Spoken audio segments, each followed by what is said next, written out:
The tunnel was 30 centimeters wide and completely dark. Then a muzzle flashed, and for a single, violent half-second, everything turned white. Rafael Delgado pressed his back against the wet stone wall and fired again. The report was enormous in the confined space, a physical thing, a hammer blow of sound that hit the chest and reverberated off every surface before it died. Spent brass casings rang off the walls, spinning in the strobing light, vanishing into the smoke that had already turned the air to something thick and sulphurous and hard to breathe. Ahead, 3 masked men were jammed into the narrowing throat of the corridor, forced into single file by walls that squeezed tighter with every meter, unable to spread, unable to take cover, unable to do anything but absorb what was coming at them. The choke point was exactly 40 centimeters across at the 9-meter mark. The angle killed their sight lines. They had no room to crouch. They had walked straight into it. Because a 10-year-old boy had told him they would. Rafael fired twice more and pressed back into the junction shadow. In the ringing silence between trigger pulls, he could hear his own breathing, measured, deliberate, the breath of a man who had been in worse rooms than this and had chosen, each time, to survive. And beneath his breathing, 4 feet behind him in the darkness, he could hear the boy. Still. Controlled. Not making a sound. He thought about the map. The crumpled receipt paper, the cramped pencil lines, the hand-drawn scale that had proven accurate to the meter. He thought about what it had taken to produce that document, the spatial memory, the nerve, the decision to drop out of a safe vent shaft and walk across a room full of armed men to hand it to a stranger. Rafael had built his empire on the certainty that loyalty was transactional. That protection was purchased. That trust was a liability dressed up as a virtue. In 44 years, no one had ever saved his life. Until tonight. Until a ghost in an oversized jacket, a kid the entire world had forgotten, dropped out of the ceiling and handed him the only map that mattered. 15 minutes. That's all Tariq had. You have 3 seconds. Like. Subscribe. Turn on the bell.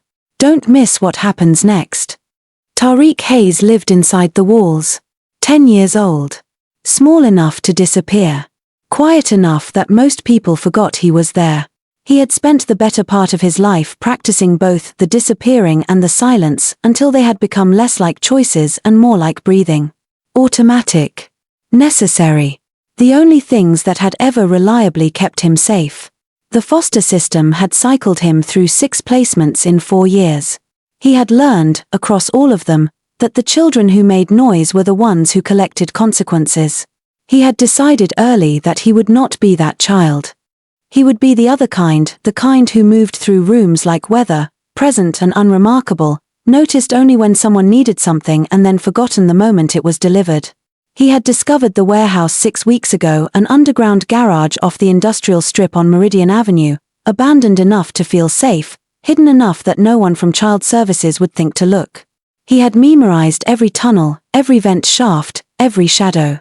The building was his city, and he was its ghost. But there was something nobody in that building knew. Tariq never forgot a floor plan. Not once. Not ever. He could walk a room once and draw it from memory with his eyes closed. His 4th foster family had called it strange. His teachers had called it a gift. A child psychologist at the Harmon Street Clinic, the one who had seen him twice before the funding ran out, had used the phrase eidetic spatial recall and written something in a yellow notepad that Tariq had never seen the contents of. The system had done nothing with any of it. So on a cold Thursday night at 9:23 p.m., Tariq was curled in the southeast vent shaft, 12 feet above the warehouse floor, eating the last of a gas station sandwich, when he heard 3 words that stopped his chewing entirely. 3 words spoken in a low, controlled voice by a man in a tactical vest into a burner phone. Breach. 15 minutes. Tariq pressed his face to the grate. 40 feet below, inside the main garage bay, a man stood at the center of a ring of armed guards. He was dressed in a charcoal gray suit, impossibly precise, a lit cigar held loosely at his side. His hair was slicked back. His jaw was set. His name, Tariq had heard it whispered in the streets like a weather warning, was Rafael Delgado. And someone had just sold him out. Tariq's hand moved to his blue backpack. His fingers found the stubby pencil. His eyes found the crumpled paper folded in the front pocket. 15 minutes. He began to draw. Tariq had learned early that the best survival skill wasn't speed or strength. It was smallness. Small kids got overlooked in foster homes, at dinner tables, during check-ins, during the low-grade chaos of shared bathrooms and shared bedrooms, and house parents who were managing 12 children on the budget of 8. Small kids slipped through the gaps in systems that were too overburdened to account for every variable. Tariq had been small his whole life and had decided, somewhere around age 7, to weaponize it. To become so consistently, reliably unremarkable that his presence registered as ambient, like furniture, like static, and his absence went equally unnoticed. He had refined the skill across 4 placements. He had perfected it at the Clement Street group home, where Gerald ran the house with the attention span of a man counting down to his own shift end. There, Tariq had gone missing for 3 days once, sleeping in the warehouse, eating from a bodega down the block, before anyone noticed the empty bed. Even then, Gerald had decided the paperwork wasn't worth the evening. The warehouse on Meridian Avenue had been his best discovery yet. He had found it during a rainstorm, a rusted utility door left unlatched on the east side, leading down a concrete stairwell to what turned out to be a 6,000 square foot underground garage. Someone had used it for vehicle storage at some point. Then abandoned it. Then, apparently, rented access to people who needed rooms without windows and addresses that didn't exist on paper. Tariq had mapped it in 3 days. He knew the 4 main vehicle bays, each one large enough to fit 2 SUVs side by side. He knew the boiler room to the southwest rusting, long decommissioned, its old conduit runs creating a tangle of shadows ideal for disappearing into. He knew the supply closet adjacent to the east stairwell, and the ventilation grid that ran the entire perimeter like a second skeleton inside the building's walls, accessible from a loose panel on the upper east side. He had identified 2 hidden maintenance tunnels, 1 emergency generator with a 6-hour diesel reserve, and 3 exterior access points not visible from the main floor. He had noted which grates overlooked which sections of the garage, and had memorized the sightlines between each guard position that previous occupants had favored. He had done all of this instinctively, the way other kids catalogued baseball statistics or song lyrics. His brain simply kept the information, filed and cross-referenced, retrievable on demand. This place was his. He understood it better than anyone who paid to use it. He had never planned to use that knowledge for anything except staying warm and staying hidden. But at 9:06 p.m. on a Thursday, the south stairwell door had opened and 17 men had filed in armed, disciplined, silent in the way that trained men were silent, which was different from the silence of empty rooms. Tariq had retreated immediately into the southeast shaft, pressing himself flat, slowing his breathing, holding himself motionless while he peered down through the slatted grate. He watched them sweep the room, professional, methodical, 2 men clearing each bay while the others held the exits. He watched them take up positions at intervals that suggested prior planning. This was not improvised. Someone had given them a diagram.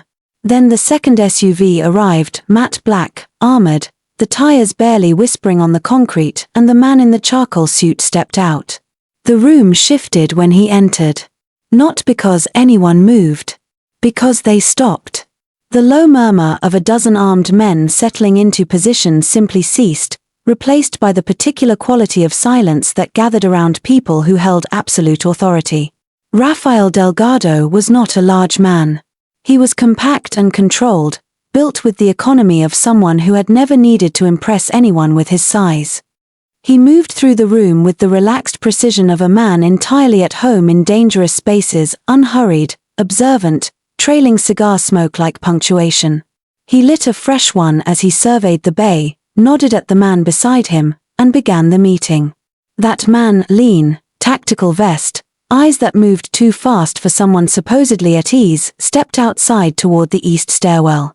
Tariq watched him go.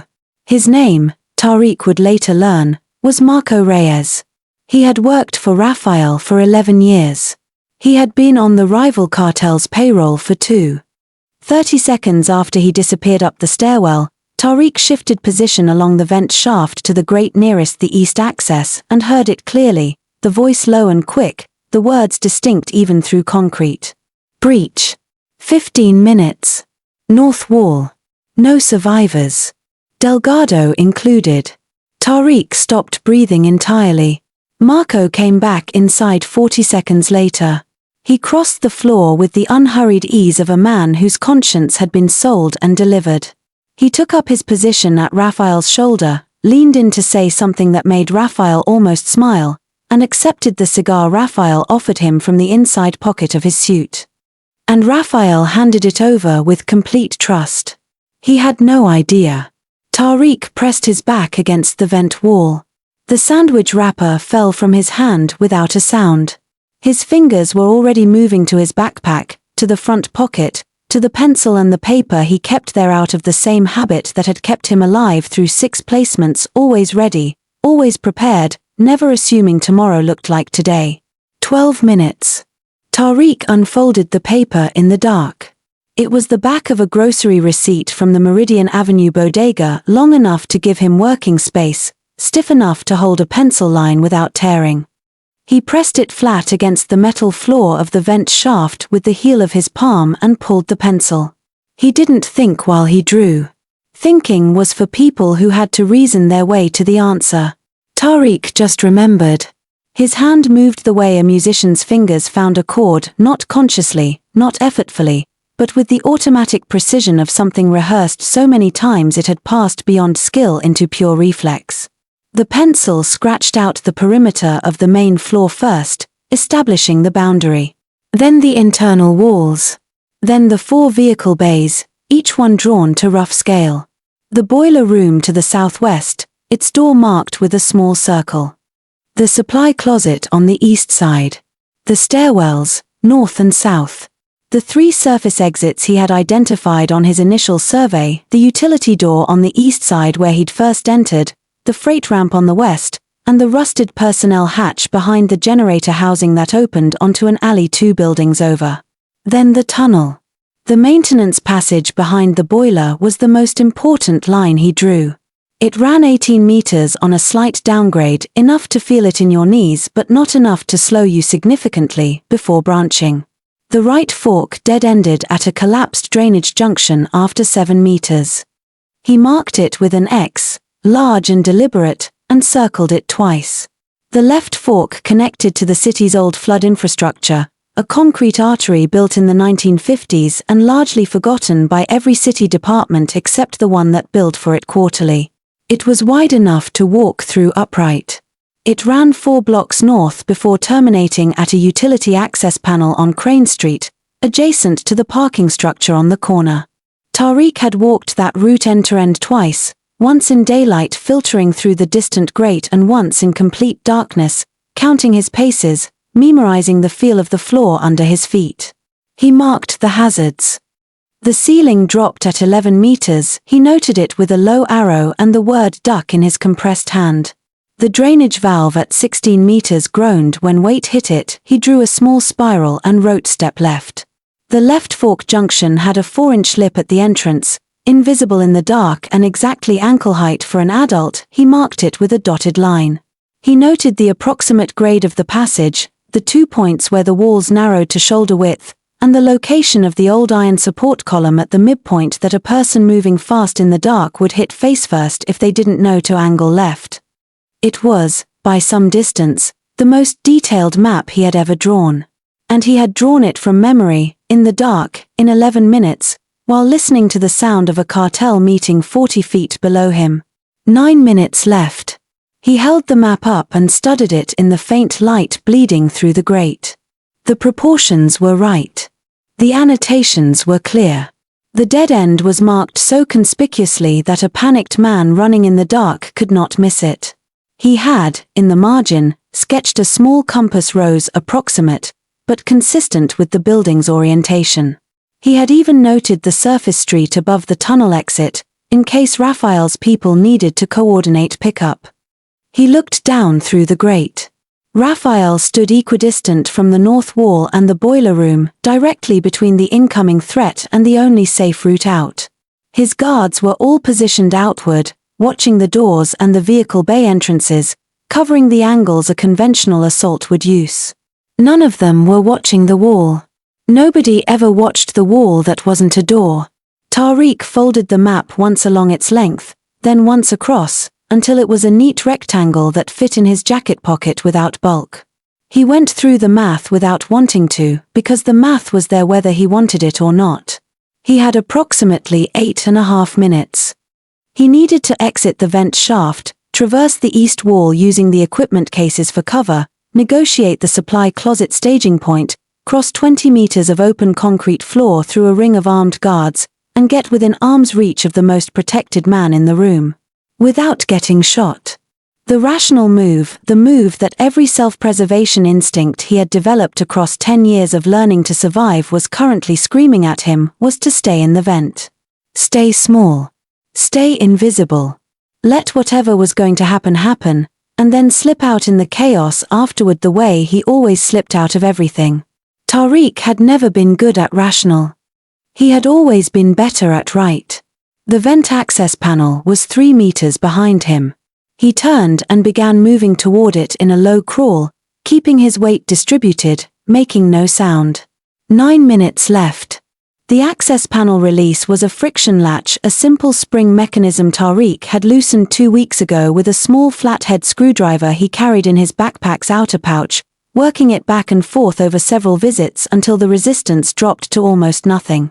He had done it as a matter of habit, the same way he left every door he used slightly easier to open than he'd found it. Preparation for contingencies he couldn't name but could feel coming. Tonight he was grateful for the habit. He eased the panel open an inch at a time, controlling the movement with 2 fingers, listening for any change in the ambient sound from below, any shift in voice patterns, any footstep that moved closer to the east wall. The panel came free without a sound. The drop below was roughly 14 feet to a concrete equipment shelf that ran along the eastern wall, used for storing hard cases of communications gear and spare vehicle parts. The cases were stacked in overlapping rows that would give him immediate cover if he landed cleanly. He rotated his body feet first through the opening, gripped the lip of the vent with both hands, lowered himself to full arm extension, and dropped.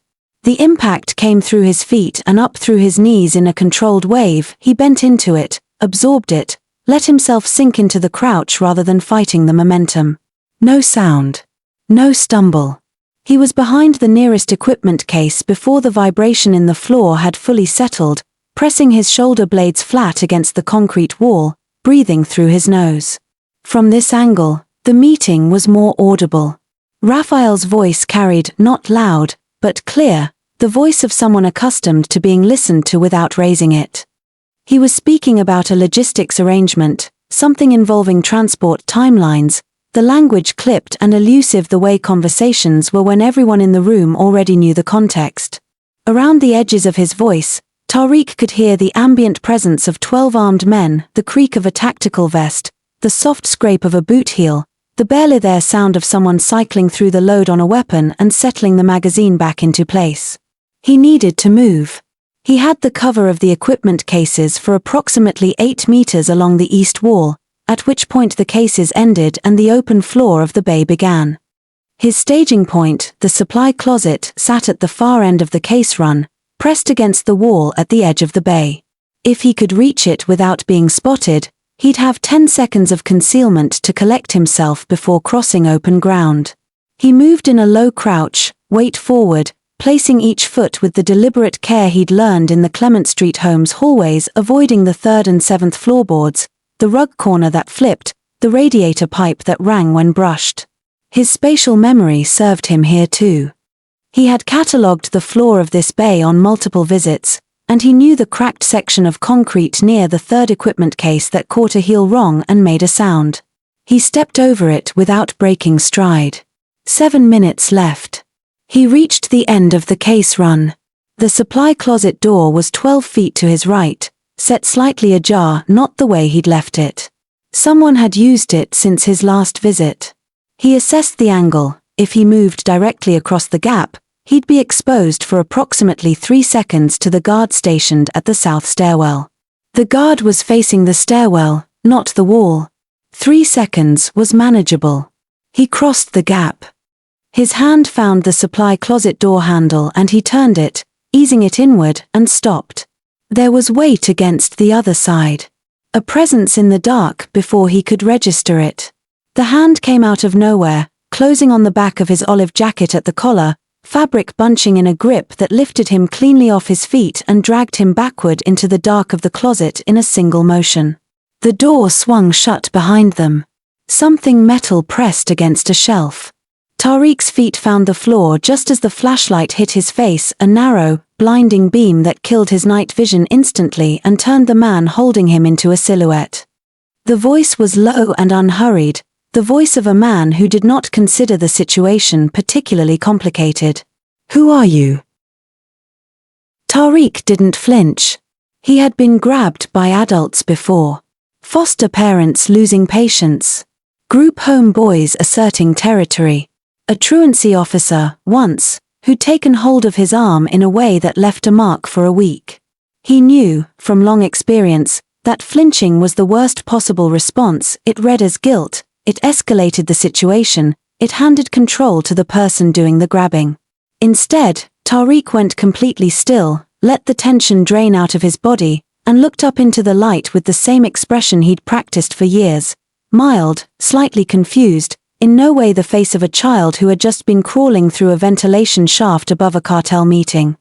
The man holding his collar was heavy-set, mid-30s, dressed in dark cargo pants and a tactical jacket with a radio clipped to the left strap. An earpiece. A gun on his hip but not drawn. His face was doing the quick calculation that security-trained men did when they encountered something unexpected: threat assessment, severity ranking, how much paperwork this is going to generate. The earpiece and the radio told Tariq he was logistics and perimeter support rather than inner circle protection. The kind of man handed a specific door to watch and told to report anything unusual. The kind of man who, if given a sufficiently boring explanation, would choose to believe it. Tariq had 3 seconds to generate a story that was boring enough to be credible, specific enough to be verifiable, and simple enough to deliver without hesitation. He used 2 of them. "Mr. Delgado's driver sent me," he said. Flat effect, slight impatience, the tone of a child doing an errand he'd done before. "To clean the vehicles before the meeting wraps. He said to use the supply closet for the kit. Cleaning supplies are supposed to be in here." He looked past the man at the shelves with mild annoyance, as if the absence of cleaning supplies was more irritating than being grabbed. "A beat. Carlos sent you." Not a question, a test. Tariq had not known the driver's name. But the way the man said it told him Carlos was correct. "He said to come in through the east side and not bother anyone until the meeting's done," Tariq said, adding the detail the way experienced liars always added details, not to overwhelm, but to anchor. To give the other person a specific thing to mentally verify. He said the supplies should already be here. He glanced at the shelves again with the same mild expression. He could feel his pulse in his temples, but he kept his face absolutely neutral, because the face was the only thing the man was actually reading. 6 minutes left. The man's grip on his collar had already loosened by 20%. Tariq could feel the difference in the fabric tension. The flashlight moved from Tariq's face to his backpack, lingering there. Tariq let him look. The backpack contained a pencil case, a spare receipt, a half-eaten granola bar, 2 plastic zip ties he'd found on the street and kept out of habit, and absolutely nothing that looked dangerous. He had chosen his carry carefully long before tonight. "You're a kid," the man said. The observation carried no particular weight, it was simply a fact he was processing. "Carlos pays in cash," Tariq said. "I don't ask about the arrangement." There was another pause, the specific pause of a man deciding how much this situation was worth his time. From the main bay, a voice rose briefly and then settled. The guard's eyes moved toward the sound reflexively, and in that quarter second of redirected attention, Tariq watched his decision arrive and settle. Too small to be a threat. Too inconvenient to escalate. Too plausible to disprove quickly. The grip released entirely. "Supplies aren't here," the man said, as if Tariq hadn't already noticed. "Get lost. And stay off the main floor." Tariq nodded once, not gratefully, because grateful would have read as relief, and relief would have suggested he'd been afraid of something specific. He nodded the way someone nods when told a mildly inconvenient piece of information, then turned and slipped back through the supply closet door into the corridor. The door clicked shut behind him. 5 minutes. He stood at the edge of the equipment case run and looked at the open floor ahead of him. 20 meters of bare concrete. No cover. No misdirection. No second story that was going to work at this range, with this many trained eyes in the room. Every guard he could see was positioned to watch the entrances, but a child appearing in the center of the floor was unusual enough that their attention would snap to him within seconds of him stepping into the open. He had 5 minutes. He had one route. He had a map in his pocket and a decision already made. He stepped out of the shadow and walked directly toward the center of the room. The room noticed him immediately. It moved through the guards in a wave, a ripple of alertness that started with the nearest man and spread outward in under 2 seconds, each figure stiffening in sequence as the anomaly registered and was passed along. The nearest guard's hand dropped to his hip. The man beside him turned. The two flanking the vehicle bay entrance shifted their stance simultaneously, and across the floor, the pair at the south stairwell stepped apart and came to full attention. The ambient murmur of the meeting dissolved into a silence so complete that Tariq could hear the low electrical hum of the fluorescent lights overhead. He kept walking. He had decided, somewhere between the supply closet and this moment, that the single worst thing he could do was hesitate. Hesitation read as guilt. Hesitation invited interception at the perimeter, where he'd be removed before he could get within speaking range of the man he needed to reach. His only viable strategy was to move with the confidence of someone who belonged here, not arrogance, not performance, but the ordinary purposefulness of someone walking toward a specific destination, and to keep his eyes on Rafael Delgado the entire time. He did not look at the guns. Looking at the guns was how you started shaking, and shaking was how this ended badly. He looked at Rafael's face instead, the dark beard, the careful eyes, the cigar held at a slight downward angle as the man listened to someone speak, the expression of absolute authority wearing the costume of patience. Tariq walked toward that face the way you walked toward a door you knew opened. 3 guards stepped forward to intercept. They materialized out of the outer ring with coordinated speed, spreading to cut off his approach from 3 angles, left, right, and directly ahead. The one directly ahead was the largest, 6'2" at least, and he stopped 4 feet in front of Tariq with a hand raised and the word coming out of him like a wall. "Stop." Tariq stopped. His hand moved to his jacket pocket, slowly, deliberately, no sudden movement, and rested there, fingers over the folded map but not drawing it yet. He had learned from watching adults that showing your hand too early was the same as having no hand at all. 4 minutes left. The guard on his left moved close enough to grab him, and did a hand closing around Tariq's right wrist, firm but not crushing, the grip of someone trained to detain rather than hurt. Tariq let it happen. He kept his feet flat on the floor and his eyes on Rafael Delgado and his breathing completely even. Across the floor, Rafael had gone still.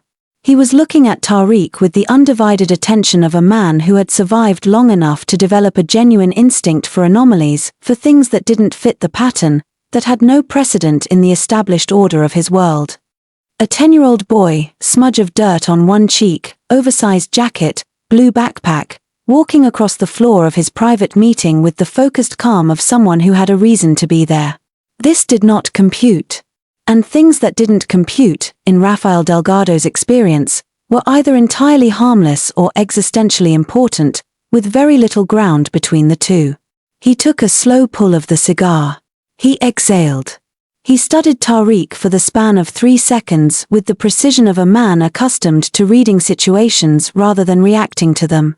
Then he raised his right hand, the one holding the cigar, and extended 2 fingers in a small, flat, downward gesture. A signal with a specific meaning. The guard holding Tariq's wrist released it immediately and stepped back one pace. The other two held their positions but did not advance. Silence pressed down on the room with the weight of held breath.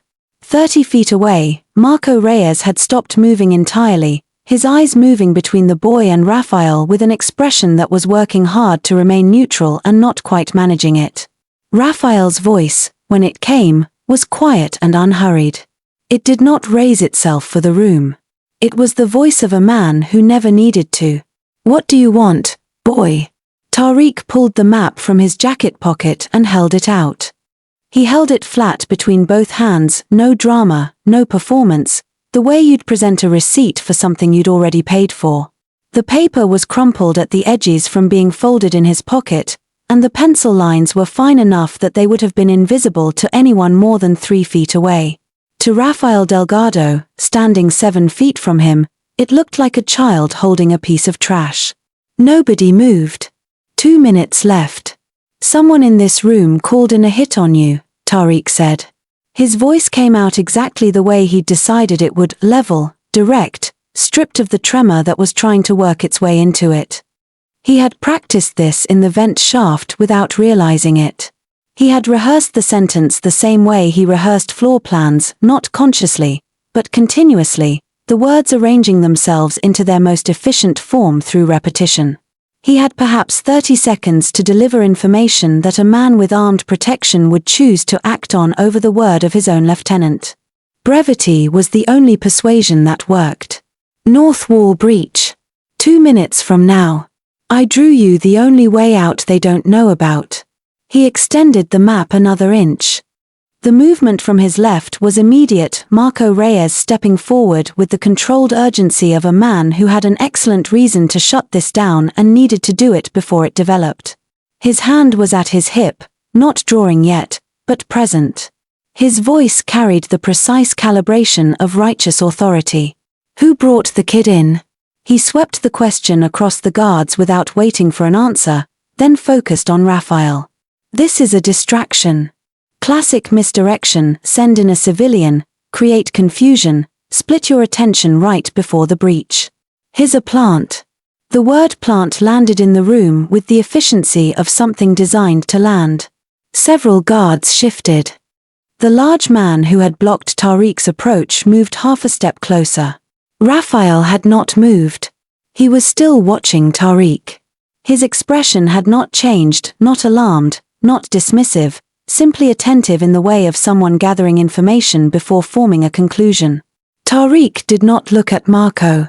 He kept his eyes on Raphael and kept his voice at the same even register. "He went outside 20 minutes ago," Tariq said. "East stairwell. He used a burner phone, not the one on his belt, a different one, smaller. He said, breach in 15 minutes, north wall, no survivors." A pause. A breath. He said Delgado included. The last 2 words dropped into the silence like something heavy into still water. Marco's voice sharpened immediately, the authority in it cracking at the edges. "Raphael, this is exactly what they want. The kid is quiet." 1 word from Raphael. Marco stopped. Raphael looked at Tariq for 3 full seconds, not at the map, at Tariq's face. Reading it the way he read everything, not for what it was trying to show him, but for what it couldn't hide. He had interrogated men for 11 years. He knew the texture of a lie. He knew the specific tightness around the eyes, the microscopic delay before an answer, the way a person breathed when they were constructing rather than recalling. The boy was not constructing. The boy was just telling him. Marco took a step toward Tariq. His hand came out now, and the gun came with it. "Get the kid." The north wall cracked. Not the full breach, not yet. It was the preliminary sound, the structural warning that preceded demolition, the deep, resonant groan of reinforced concrete absorbing lateral stress, a sound Tariq had never heard before but recognized immediately as the noise a building made when something was being pushed through it from outside. Every head in the room turned toward the north wall. Every head except Raphael's. He was still looking at Tariq. And in his expression, composed, precise, Entirely controlled, something had shifted. Not fear. Rafael Delgado did not appear to experience fear in any conventional sense. What moved across his face was faster and colder than fear, the instantaneous recalibration of a man who had just received confirmation of something he had been shown proof of 30 seconds ago and chosen not to act on quickly enough. He looked at Marco. Marco's face gave him the rest of the answer. Then the wall came down. The north wall came apart in a column of fire and pressurized debris. The shaped charge had been set low, designed to open a breach at floor level, the kind of gap that men could flow through in a crouch without breaking stride. The blast punched inward with a concussive force that lifted dust from every surface in the room simultaneously. Two guards closest to the wall went off their feet. A section of ceiling conduit came down. The overhead fluorescence flickered, died for 2 seconds, then gutted back to half power. The gunfire started before the dust had settled. It came from multiple vectors, suppressed rifles from the breach, coordinated with a secondary position at the west freight entrance that kicked in 3 seconds later. The hit squad moved with the practiced efficiency of men who had rehearsed this room specifically. They knew the guard positions, the vehicle placement, the angles. They had been given a diagram.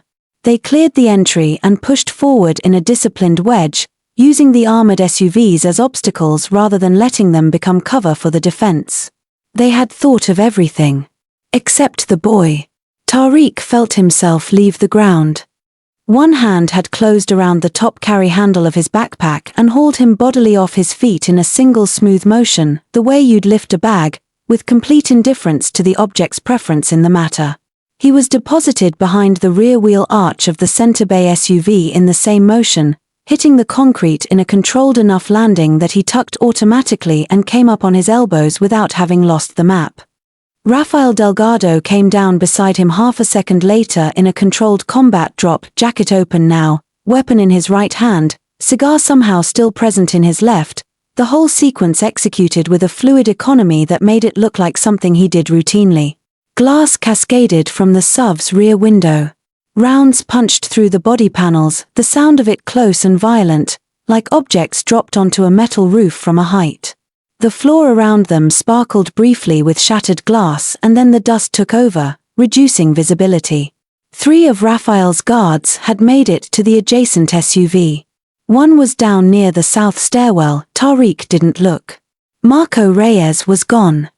In the chaos of the initial breach, he had moved to the south stairwell with the specific efficiency of a man who knew exactly where the exit was and had known exactly when to use it.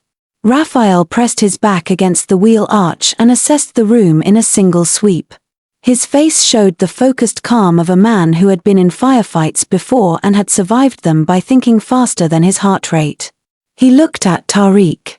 The look lasted less than a second, but it was complete, taking in the boy's position, his condition, the hand pressed flat over his jacket pocket where the map was folded. The map. Not a question. Not please. A direction. Tariq had it out before the second word would have landed.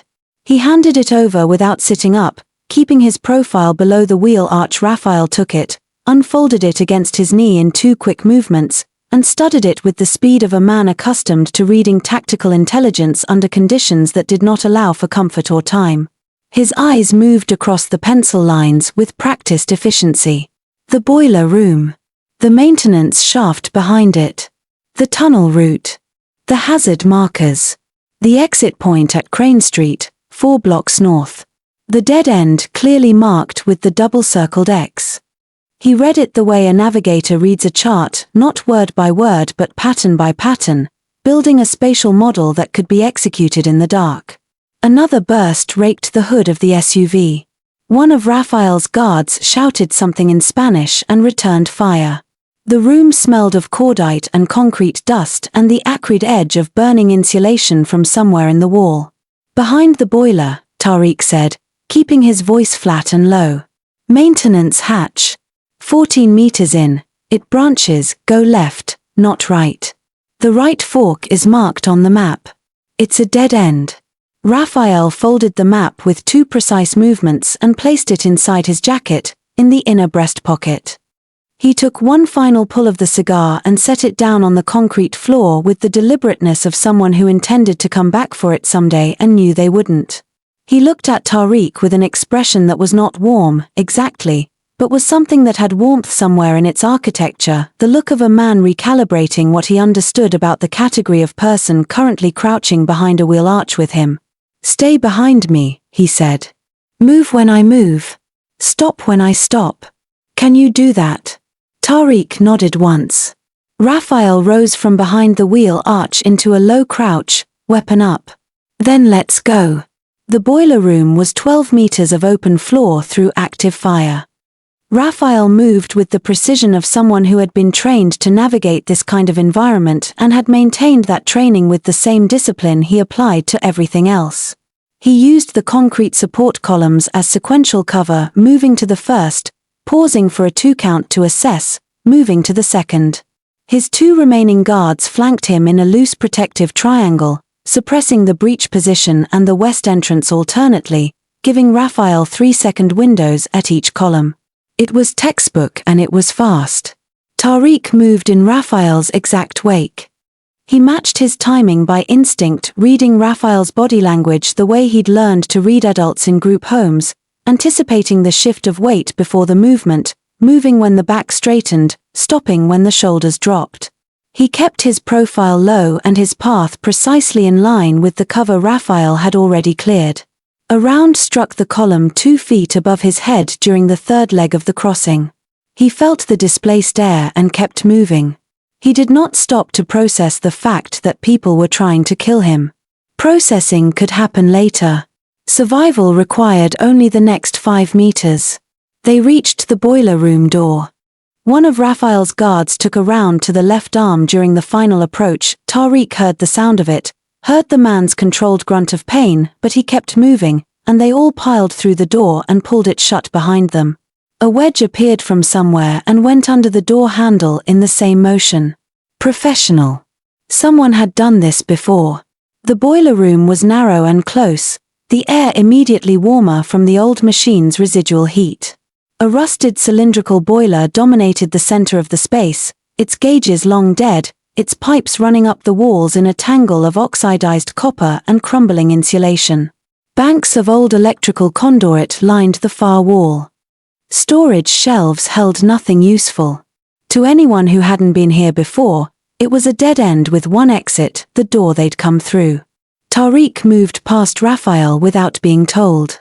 He crossed to the base of the east wall, crouched, and pressed his palm against the lower section of concrete until he found the seam, a rectangular depression, roughly 40 centimeters by 50, set so flush with the wall surface that it was invisible to anyone not specifically looking for it. The lever lock was a cast iron handle set vertically, and it had corroded over decades into something that required a specific technique to open: lift slightly, rotate counterclockwise, then push inward while maintaining upward pressure. He had practiced this 6 times. He did it in 4 seconds. The hatch swung inward with a groan of rust that sounded enormous in the confined space. Beyond it, the tunnel. The smell hit first: damp concrete, stagnant water, the mineral cold of underground air that hadn't moved properly since the 1980s. The beam from the guard's phone flashlight reached in and showed 18 meters of close, graded concrete disappearing into darkness, the walls close enough on both sides that a broad-shouldered adult would feel them. "Width?" Raphael asked. He was crouched beside the hatch now, reading the opening. "Shoulder width throughout. It opens up at the junction, about 11 meters in, before it narrows again." Tariq pointed at the hatch lip. "There's a drop of about 4 inches at the entrance. Step over it in the dark or you'll go down." From outside the boiler room door, the firefight was reorganizing. The initial assault had met more resistance than they'd expected. Raphael's guards had trained for exactly this, had held longer than any calculation would have predicted. But the hit squad was regrouping. Tariq could hear the pattern shifting, fire that had been suppressive becoming coordinated, working toward a systematic advance rather than an overwhelming rush. They were professionals. They would reach this door in under 90 seconds. The wounded guard was pressing a folded cloth against his arm with practiced efficiency. He caught Tariq watching and gave a small nod that seemed to mean something like "well done." Raphael looked at the map one final time, confirmed the branch notation, then looked at Tariq with the full weight of the question he was actually asking. "You've walked this yourself?" "Every meter." "4 times," Tariq said. "Twice in the dark." A pause that lasted 1 second. The sound of reorganizing gunfire outside. "Then lead." Tariq went through the hatch first, stepping over the lip with his right foot and lowering himself onto the grade of the tunnel floor. The concrete pressed close on both sides immediately. Behind him, he heard Raphael follow, then the guards, then the soft groan of the hatch being pulled shut from inside, and then the dark became complete. The tunnel swallowed them whole.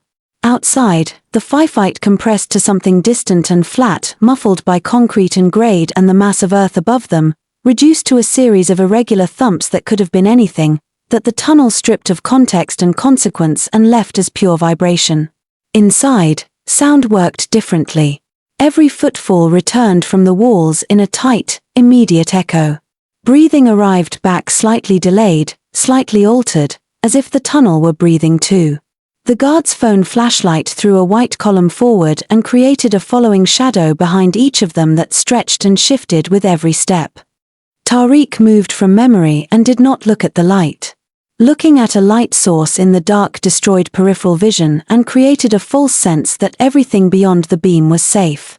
He kept his eyes on the middle distance, reading the walls by feel and by the floor's returning echo, building a moving map in his head that tracked their position against the map in Raphael's jacket. 3 meters. 5. The grade was noticeable here, enough to feel as a slight forward pressure in the knees, a sense of leaning into the earth. He kept his pace even. 8 meters. He passed the old iron support column without having to think about it, just angled his left shoulder 2 inches further left, heard the column brush the heel of his right hand, and continued. Behind him he heard one of the guards make brief contact with it and adjust. "Column," Tariq said, barely above a whisper. The word returned to him from both walls in a soft overlap. In a tunnel this narrow, whispers carried in both directions. 11 meters. He went down without breaking stride, dropping from his full height to a forward crouch as the ceiling compressed, the transition smooth and automatic, rehearsed into his body's movement vocabulary across 4 prior traversals. He heard the adjustment travel back through the group as each person hit the lower ceiling and adapted. The wounded guard made no sound. Tariq noted this with a kind of respect. 14 meters. 15. The temperature had dropped 2 degrees since the hatch, the tunnel was pulling air from somewhere further in, a draft so faint it only registered as a difference in how the cold sat against the skin of his face. The drainage valve was at 16 meters and 3 paces, a raised brass fitting set into the floor at an angle, corroded enough that it had bonded partially to the concrete around it. It groaned at approximately 40 kilograms of pressure, which was roughly the threshold of an adult's careful step and well below the threshold of an adult's normal stride. Tariq had discovered this on his second traverse, at 3 in the morning, and had nearly stopped breathing from the sound of it in the silence. He stepped left and over, pressing his right foot to the wall-adjacent edge of the tunnel where the floor was solid and uninterrupted. "Left side," he breathed. "Valve. Step over it." The guard directly behind him, the unwounded one, adjusted cleanly. The wounded guard, compensating for his arm, shifted his weight slightly differently. His boot's outside edge caught the valve's raised lip. The groan was low and resonant and traveled up the tunnel in both directions simultaneously, the way sound traveled through enclosed stone, not decaying but amplifying, borrowing from the surfaces, arriving everywhere at once. Everyone stopped. The phone light went out. Full dark. 10 seconds of complete silence. Tariq counted them. Then, from behind them, from the direction of the hatch they'd come through, faint but unmistakable, the metallic complaint of the hatch being worked open from the other side. Someone had reached the boiler room. Someone had found the seam in the wall. They had found the tunnel. The phone light came back on, low setting, aimed at the floor. 2 meters ahead, the tunnel widened briefly into a junction, the branch point Tariq had marked on the map. The left fork continued along the original grade toward the flood infrastructure and Crane Street. The right fork was marked with a double-circled X for a reason. 7 meters and a collapsed drainage junction that went nowhere. But from the left fork, the correct fork, the route Tariq had drawn, came footsteps. Slow, measured, unhurried. The footsteps of people who had been waiting. They were boxed in. Behind them, pursuers who had found the tunnel. Ahead of them, an ambush positioned in the correct route. Between them, a 10-year-old boy and a piece of crumpled paper. Tariq looked at the junction walls. He looked at the angle where the 2 passages met. He looked at the map in his mind, not the paper version, the one he carried in his skull, and saw the dimension he had labeled and dismissed as a hazard rather than an asset on his first 3 traversals. He turned to Raphael. "I know how to use this," he said. "The left fork narrows at 9 meters, Tariq said, his voice barely audible, lips close to Raphael's ear. "Drops to 40 centimeters. 1 person at a time. If they're in there waiting, they're in single file and they can't spread. They can't flank. Their sight lines back to the junction are blocked by the angle of the wall." Raphael absorbed this in the silence of a man who was already building the tactical picture before the sentence finished. He turned to his 2 guards. His hands moved 2 signals, precise and practiced, the language of men who had trained to communicate without sound in environments exactly like this one. The guards separated without a word, taking positions on either side of the left fork entrance, backs to the wall, weapons raised and angled to cover the passage at the moment a figure cleared the narrow section and stood upright. "You," Raphael said to Tariq, so quietly it was barely shaped air. "Corner. Don't move until I say." Tariq was already moving to the wall of the junction, pressing himself into the acute angle where the 2 passages met, the inside corner, the blind spot from both directions, the place that would be looked past by anyone focused on the larger threat. He made himself as small as the wall would allow and went completely still. He had learned stillness at age 7. He was very good at it. From behind them, the sounds from the hatch had changed. The metallic working had stopped, which meant whoever was back there had gotten it open. Tariq calculated, at a cautious pace, without knowing what was ahead of them, they were 50 to 70 seconds from the junction. Less if they moved with confidence. From the left fork, the waiting footsteps had stopped moving. The silence that followed was the specific, pressured silence of multiple people holding their positions and listening, trying to interpret the absence of sound ahead of them. They had heard the valve. They knew something was in the tunnel. They were deciding whether to advance or hold. The decision took 9 seconds. Then the first one came through. He moved in a low tactical crouch, flashlight mounted on his weapon's rail, the beam sweeping ahead of him as he pushed through the narrow section. The 40-centimeter width forced his weapon arm in, his muzzle angle compromised, his body turned slightly sideways to fit, his movement slower and more deliberate than he would have preferred. When he cleared the narrow section and stood into the junction space, he had approximately half a second during which his body was still adjusting from the constrained position to the open one. He did not have half a second. The second man came through. He emerged into the same transitional moment, the disorientation of space suddenly expanding, the half-second recalibration, the weapon not yet back to optimal angle, and met the same response. The third was already halfway through the narrow section when it became clear to him that the junction had become hostile territory. The 40-centimeter width that had protected him in the passage now worked against him entirely. He could not turn, could not step back quickly, could not raise his weapon to an effective angle without his elbows contacting the walls. He was architecture's prisoner. It was over in 28 seconds.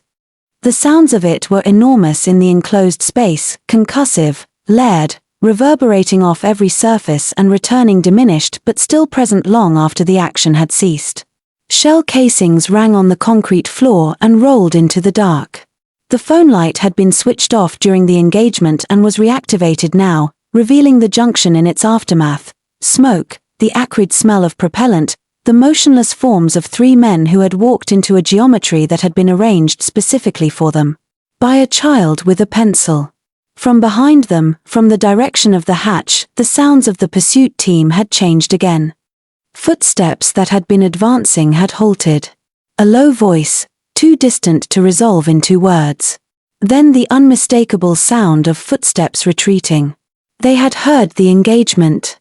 They understood what the junction had become. The calculus of pressing forward into that sound, in that confined space, against an unknown defensive position, had produced an answer they weren't paid well enough to accept. The tunnel went quiet. Raphael lowered his weapon and looked at the junction wall. At the precise angle of it. At the way the narrow section had fed directly into the kill zone without offering any alternative. He was a man who had spent decades thinking spatially, thinking about how rooms and corridors and borders controlled the movement of people, and he recognized what he was looking at. Someone had designed this ambush. Not tonight, not in the 40 minutes since the breach. Someone had mapped this junction weeks ago, had noted the dimensions, had seen what it could become in the right circumstances. He looked at Tariq.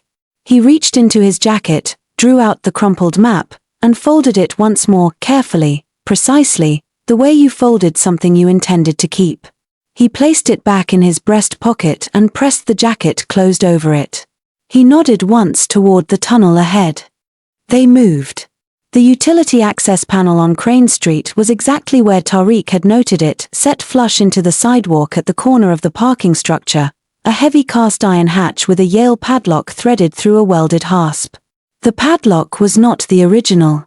Tariq had replaced it 3 weeks ago with an identical one, purchased from a hardware store on the north end of Meridian Avenue for $11 of bodega job money, because the original had been seized with rust and impossible to open quickly. The key was on a split ring in his jacket pocket, alongside the receipt for the hardware store that he'd kept because keeping receipts was the kind of habit he'd developed without being able to explain why. He surfaced first, pushing the hatch up with both palms, letting it fall back against the sidewalk with a clang that seemed enormous after the tunnel's disciplined silence. The city came back in a full-body rush, rain falling in the thin, persistent way of a night that had been raining for hours without committing to it, the orange wash of sodium streetlights turning the wet pavement into something almost beautiful, the smell of exhaust and concrete and the distant food cart warmth from somewhere on the cross street. After the tunnel's mineral cold and its compressed walls, the open air felt almost violent in its abundance. Tariq stood on the sidewalk in the rain and breathed. He let himself do that for exactly 3 seconds. The tight coil in his chest, the thing that had been winding itself since he heard the words breach 15 minutes in the dark of the vent shaft, began, degree by degree, to release. He could feel his hands for the first time in what felt like an hour. They were shaking very slightly, the tremor of adrenaline looking for somewhere to go now that the emergency had passed. He pressed them flat against his jacket and let them shake and waited for it to stop. Raphael emerged behind him, then the unwounded guard, then the wounded one who came up the last meter of the ladder with one arm and no complaint, and stood in the rain with the compressed dignity of someone who had decided long ago that pain was a notation, not a narrative.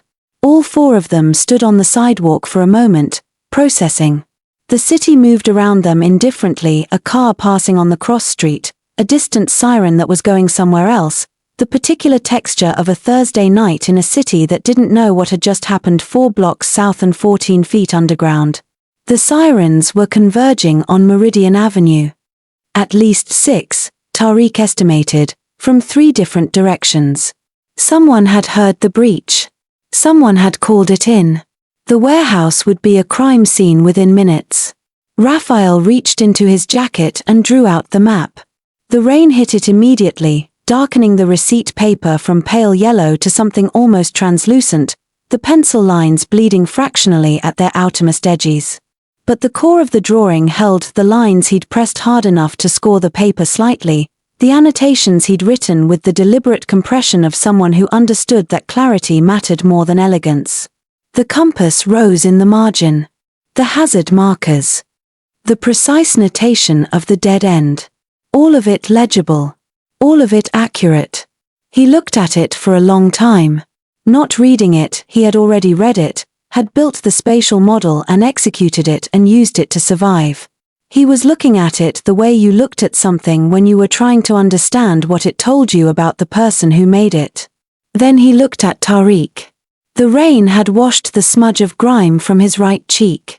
What remained was just the face, a child's face, by any objective measure, still unfinished at the jaw, still carrying something unguarded around the eyes despite everything that had taught it to be otherwise. But the eyes themselves were fully formed in a way that most adults never quite achieved. They were the eyes of someone who had been reading rooms since before he could explain what he was doing, and who had kept doing it long enough that it had become as automatic and as essential as breathing. Tariq held his gaze and waited. He had learned to wait. He had become expert at it.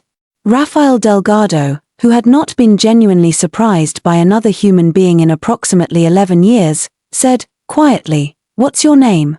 "Tariq." A pause. Rafael looked at the map again, then back.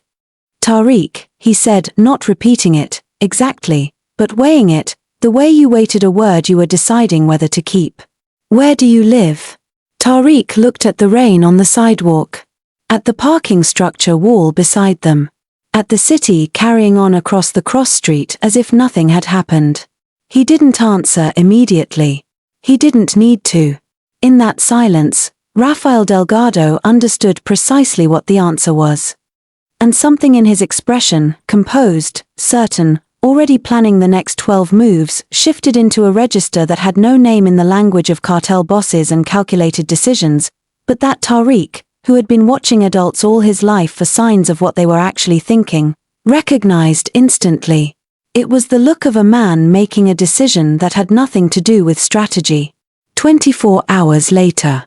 The Clement Street group home sat between a shuttered dry cleaner and a chain-link fence that had been mended so many times with mismatched wire that it looked like a record of every argument the neighborhood had ever had. The building itself was a narrow 3-story of painted brick yellow, originally, now the color of something that had once wanted to be yellow, with a front porch whose boards had been soft underfoot since the previous winter and which nobody had budgeted to fix. Tariq sat on the second-floor windowsill with his knees drawn up and his back against the frame, looking down at the street. The window was closed. He had cracked it earlier to let the cold in but closed it again when Gerald started shouting at someone on the ground floor. The warmth of the room had a particular quality, stale and close and faintly sour, that Tariq associated with every group home he'd lived in, a smell made of too many people in too little space with too little ventilation and too little hope. He had spent most of the day reassembling his expectations. The warehouse was compromised, he'd heard the sirens converging on Meridian Avenue from 4 blocks away, had watched from the Crane Street parking structure entrance as blue lights strobed off the buildings to the south. Whatever had happened in that building after he'd climbed out of the tunnel was someone else's problem now. Rafael Delgado had disappeared into the back of a waiting vehicle that had arrived on Crane Street within 4 minutes of them surfacing. 4 minutes meant someone had been called, which meant someone had been watching, which meant Rafael's operation had redundancies that Tariq hadn't been able to see from inside a vent shaft. Of course it did. The brief window in which Tariq had mattered to someone had closed. He was experienced enough with brief windows to know they were the standard arrangement. You were useful, and then you weren't, and the system that had produced you kept cycling without registering the difference. He had a roof. He had a bed. He had Gerald, who managed 12 children the way a man managed a leaking ceiling, containment rather than repair, minimal investment, waiting for someone else to make it someone else's problem. Gerald had noticed Tariq's absence of 6 days the same way he noticed most things, when it became inconvenient not to. Gerald appeared in the doorway now, holding a can of beer and an expression that had stopped pretending to be anything other than resentment around mid-afternoon. "Missed school again today," he said. Not a question. An opening position in a negotiation Gerald had no intention of losing. "I know," Tariq said, without turning from the window. "You know." Gerald made the 2 words do considerable work. 3 absences this month. "You know what happens on the 4th?" I file with the district. And then child services gets a call. And then we have a conversation about placement stability that I do not want to have. What he meant was, I do not want the paperwork. What he meant was, you are a problem I am managing, not a child I am raising. Tariq had been fluent in this particular dialect since age 8. I'll be there tomorrow, Tariq said. Gerald made a sound of moderate skepticism and left. Tariq turned back to the window. The street below was residential and tired, parked cars with expired registrations, a porch light 2 houses down that had been left on for so long it had burned to a dim amber, a plastic bag turning slow circles in the current of a gutter puddle. He had almost died last night. He had spent an hour in a ventilation shaft drawing a map that saved the life of one of the most powerful men in the city. He had crawled through a tunnel in the dark, watched men die, and surfaced into the rain on a street he'd never been on before. And today he was going to be filed on for missing school. He pressed his forehead against the cold glass. He had not expected anything different. He was careful, always, not to expect anything different. Expecting things made the gap between the expectation and the reality into something that hurt, and he had decided long ago that things that hurt without producing any useful information were a waste of resources he didn't have. He closed his eyes. When he opened them, there were 4 black SUVs on the street below. Identical. Immaculate. The kind of vehicles that had no business on Clement Street, whose tinted windows and clean flanks were so entirely inconsistent with the neighborhood that several people across the street had stopped on the sidewalk to look at them. Their engines were still running. Nobody had gotten out yet. Then the front door of the Clement Street group home opened. No knock. Rafael Delgado did not look like a man who knocked. He came up the stairs in a different charcoal suit from the one the warehouse had destroyed, this one slightly darker, the fabric heavier, the cut even more precise, as if the previous suit's fate had been anticipated and the replacement had been waiting. He appeared in the doorway of Tariq's room without pausing at the threshold, without the tentative quality that people usually brought to spaces that weren't theirs. He simply occupied the doorframe the way he occupied any space, as though his presence were the room's primary fact, and everything else, the water stain on the ceiling, the mattress without a frame, the cracked window corner Tariq had sealed with a flattened cereal box, was context. He stood there and looked at the room with the measured, systematic attention of a man who catalogued environments the way Tariq catalogued floor plans. His eyes moved across it in a sequence, ceiling to baseboard, window to door, the mattress, the single shelf with its 3 items, the backpack on the floor already packed because Tariq had packed it at 6 a.m. As he packed it every morning, and what assembled on his face was not pity, exactly. Rafael Delgado did not appear to traffic in pity. It was something more structural, an assessment, and a conclusion, and the particular stillness of a man who had made a decision and was now simply executing it. Gerald appeared in the hallway behind him, having made it up the stairs in the 15 seconds between the front door opening and Rafael reaching the 2nd floor, an impressive speed for a man who moved through his own house like someone waiting for his shift to end. He was already talking. "Excuse me, who are you? You can't just..." He registered the suit. He registered the 2 men standing at the top of the stairs behind Rafael, both in dark jackets, both with the particular physical quality of people who had been trained to resolve situations rather than discuss them. He registered the way these men were positioned, not blocking the hallway, exactly, but present in it in a way that made the hallway feel significantly smaller. Gerald's sentence ended without finding its period. Rafael did not look at Gerald. He looked at Tariq. "Tariq Hayes," he said. "Gather what you want to keep." Tariq was already off the windowsill. He had his backpack in both hands before the sentence finished, packed, organized, the same configuration it was every morning, because Tariq had learned across 6 placements that the day you weren't ready to move was the day the system decided to move you. He had the backpack on his shoulders in the same motion. He looked once around the room. The mattress. The shelf. The cereal box in the window corner. He had left things in rooms before, things that were technically his, that belonged to him by the category of possession, and had never gone back for any of them. He had learned not to leave things he couldn't carry. Gerald found his voice again in sections. First the register of indignation, then the words authorization, documentation, legal guardian, proper channels, arriving in a rush that was trying to reconstruct authority from components that had already been scattered. One of the men behind Raphael set a folder on the narrow hallway table beside the broken lamp. The folder was manila, standard weight, its exterior unremarkable. Gerald opened it with the aggressive confidence of a man who expected to win the argument inside. He read for 4 seconds. His objections stopped. The folder contained things produced by people who specialized in making problems very quickly disappear, legal instruments, official endorsements, and, Tariq suspected, at least one document that communicated in the specific language that people like Gerald understood most fluently, consequence. Raphael finally looked at Gerald. The look lasted 2 seconds. It communicated a complete and detailed message without using any words that could be repeated or quoted. Gerald received it in full.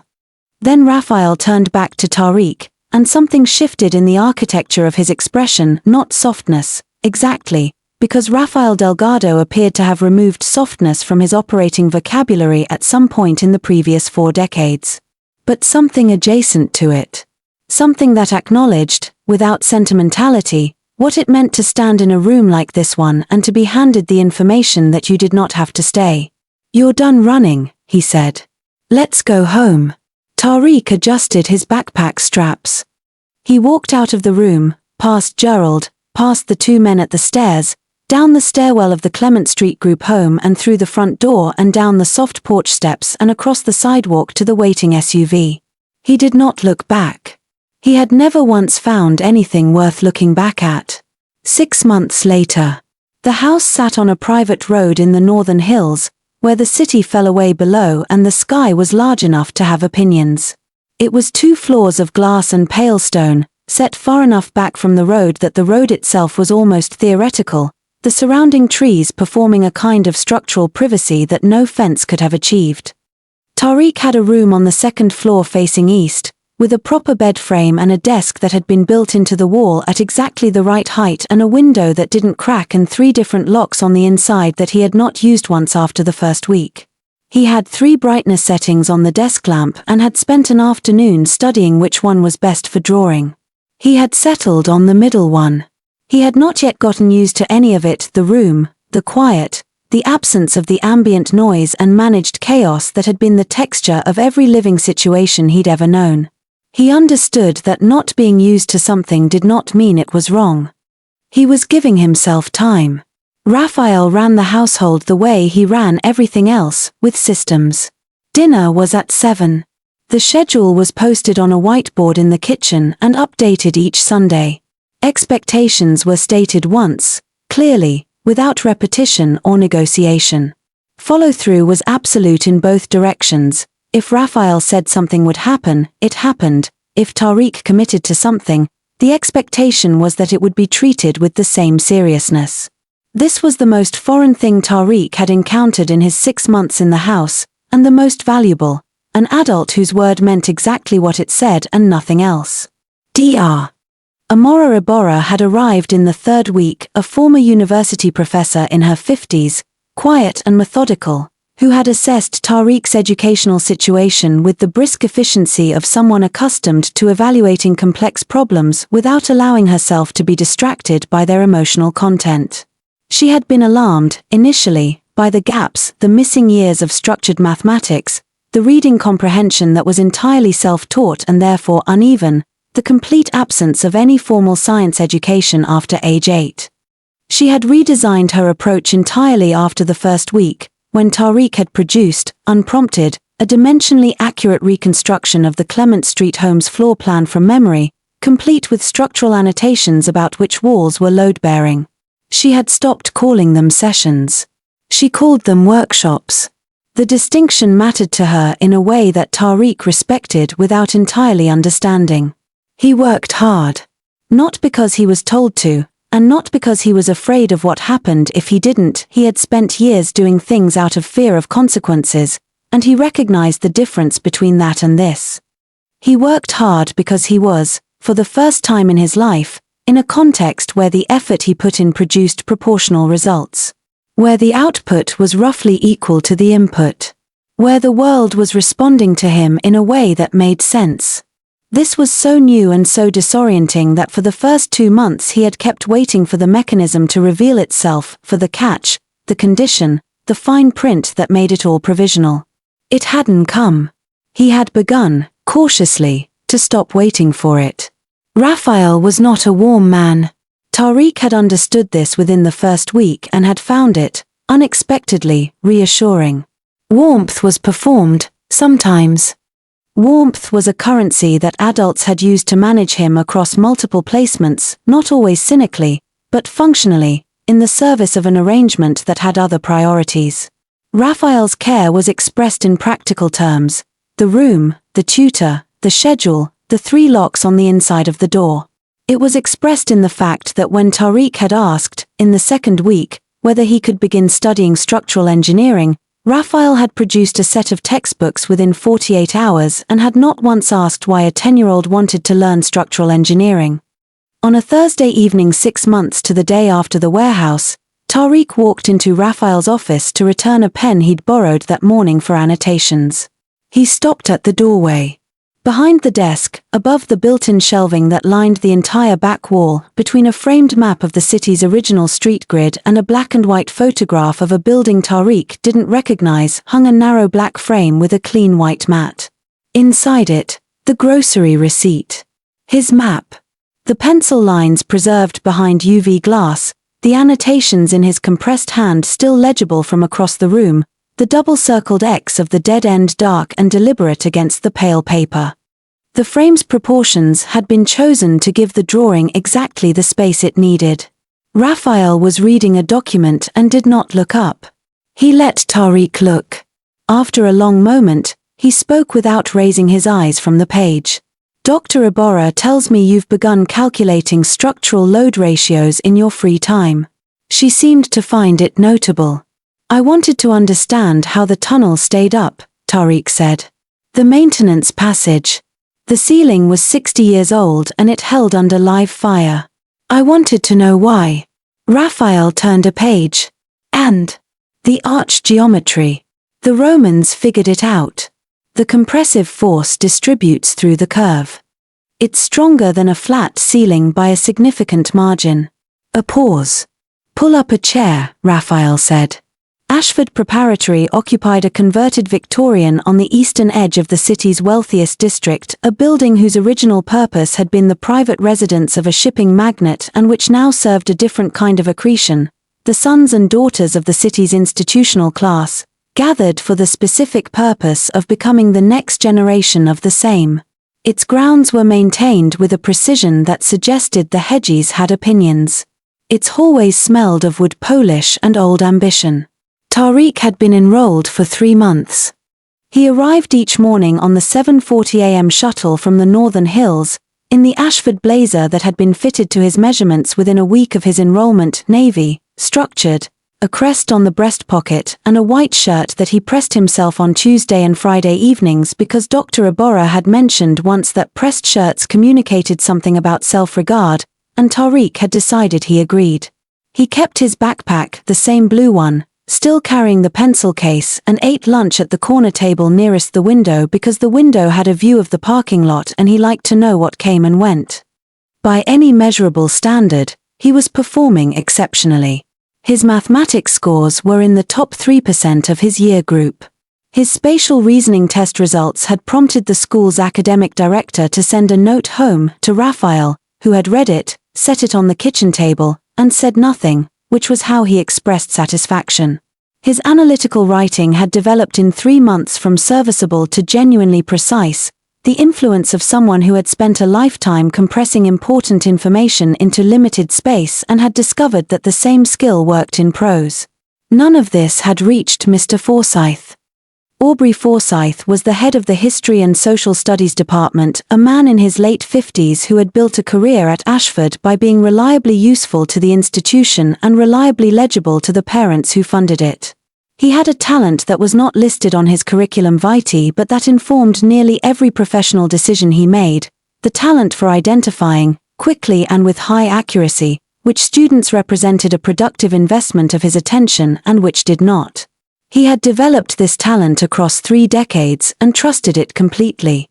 He had looked at Tariq Hayes, the blue backpack, the absence of a recognizable family name, the social history that had arrived in summary form on a single page rather than the multi-generational Ashford files he was accustomed to, and had made his assessment in the first week.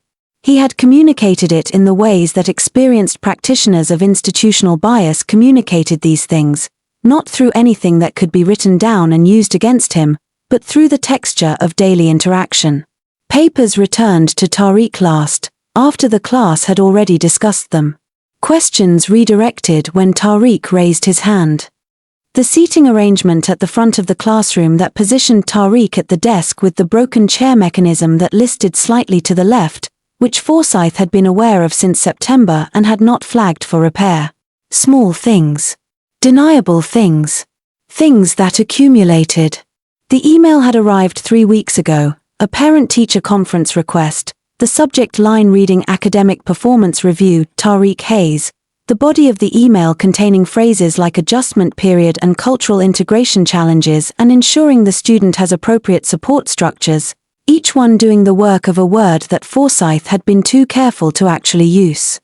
Rafael Delgado arrived at Ashford Preparatory at 2:15 p.m. on a Tuesday. He did not take an appointment. The front office was informed of his arrival by the security desk, which had watched his SUV come to a complete and unhurried stop in the no parking zone directly in front of the main entrance, and which had decided, after a brief internal deliberation, not to address it. Raphael walked through the front office with the pleasant indifference of a man who was confident the relevant paperwork would follow him rather than precede him, and presented himself at Forsyth's classroom door at 2:19 p.m. The meeting lasted 11 minutes. No one outside the room heard what was said. What emerged from the room, 11 minutes later, was a Mr. Forsyth who had the specific quality of a man who had been shown something in very calm language and had understood completely what it meant for him. Not frightened, exactly. Clarified. The way a room was clarified when someone turned on a light. Tariq was waiting in the hallway, on the bench outside the classroom, his backpack between his feet and his hands loose in his lap. He had been waiting since 2:15 p.m. He had spent the time drawing, in his notebook, a floor plan of the Ashford building as he understood it: exits, interior load-bearing walls, the location of the maintenance access panels he had identified in his first week by the sound the floor made over them. He closed the notebook when Raphael came out. Raphael adjusted his cufflinks, a brief, habitual gesture that Tariq had come to understand meant the previous situation had been resolved to his satisfaction. He walked toward Tariq at the same pace he walked everywhere, neither hurried nor deliberately slow, the pace of someone who understood that where he was going would wait for him. Forsyth stood in his doorway and watched them. He did not speak. Raphael stopped in front of Tariq and placed one hand on his shoulder. Not a grip, not the correction of a parent managing a child, not the assertion of authority. Just a hand. The weight of it was specific and deliberate. I am here. You are here. These are the facts. Come on, Raphael said. Let's walk. They went down the Ashford hallway, past the trophy cases and the framed photographs of alumni and the bulletin board with its layered announcements, and out through the main entrance and down the front steps and onto the tree-lined drive where the SUV waited. The afternoon light came through the elms in long, parallel columns and lay across the hood of the car in a pattern that Tariq noted without knowing why. They walked in silence for a moment, which was comfortable in the way that silences between two people are comfortable when neither of them needs the other to fill it. You didn't have to come, Tariq said. Raphael considered this with the seriousness it deserved. Yes, he said. I did. He opened the rear door of the SUV and waited. Tariq got in. The seat held the warmth of a vehicle that had been running its heater, and the smell of leather and the particular clean that came from a car that was properly maintained, and Tariq sat in it and felt the door close behind him, solid, definitive, the sound of a well-made thing. Raphael came around and got in on the other side. The driver pulled smoothly away from the curb. Ashford Preparatory receded through the rear window, and Forsyth's doorway with it, and the bulletin board and the trophy cases and all the particular machinery of a place that had decided to look at Tariq Hayes and see the wrong thing.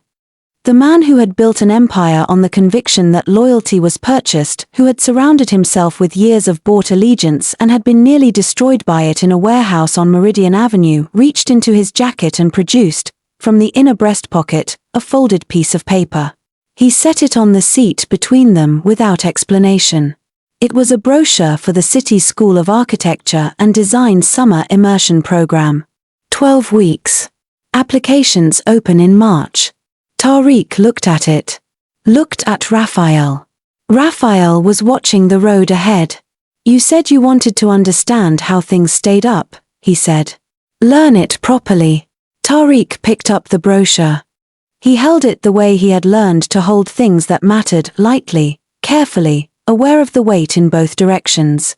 He had been wrong about most things, the man beside him. He had been right about one. Outside the window, the city spread south below the hills, its grids and arteries and the buried tunnels that ran beneath its streets like a second city, invisible to everyone except the people who needed to know they were there. Tariq looked at it and thought about compressive force and arch geometry and the particular strength of a structure that distributed its load rather than bearing it alone. He thought he was beginning to understand how things stayed up.